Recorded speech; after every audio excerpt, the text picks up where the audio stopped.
சக்தி. உன்னை நீயே புரிந்து கொள்ள வேண்டும். உன் ஆன்மாவை புரிந்து கொள்ள வேண்டும். மனிதன் இரையாவது எதற்கு? மகனே, நீரில் உள்ள புழு பூச்சிகள் மீனுக்கு இரையாகின்றன. மீன் தவளைக்கு இரையாகின்றது. தவளை பாம்புக்கு இரையாகின்றது. பாம்பு பருந்துக்கு இரையாகின்றது. பருந்து விலங்குக்கு இரையாகின்றது. விலங்கு மனிதனுக்கு இரையாகின்றது.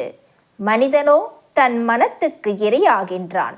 ஒரு கல் திடப்பொருளாக இருப்பதால் மேலே தூக்கி எறியும் பொழுது மறுபடியும் கீழே வந்து விழுகிறது.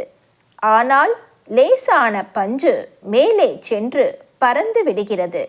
அதுபோல ஆன்மீகத்தில் மன அழுக்கோடு ஈடுபடும் பொழுது கீழே விழ வேண்டியிருக்கிறது.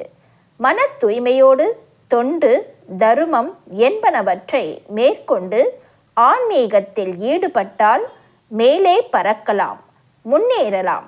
அன்னையின் அருள்வாக்கு. என்னுடைய அருள்வாக்கு என்ற பாத்திரத்தை பயன்படுத்தி எதிர்கால வாழ்வினை அமைத்து கொள்ள வேண்டும். எல்லோருக்கும் பகிர்ந்தளிக்க வேண்டும். அன்னையின் அருள்வாக்கு. Please share and subscribe. ஓம் சக்தி.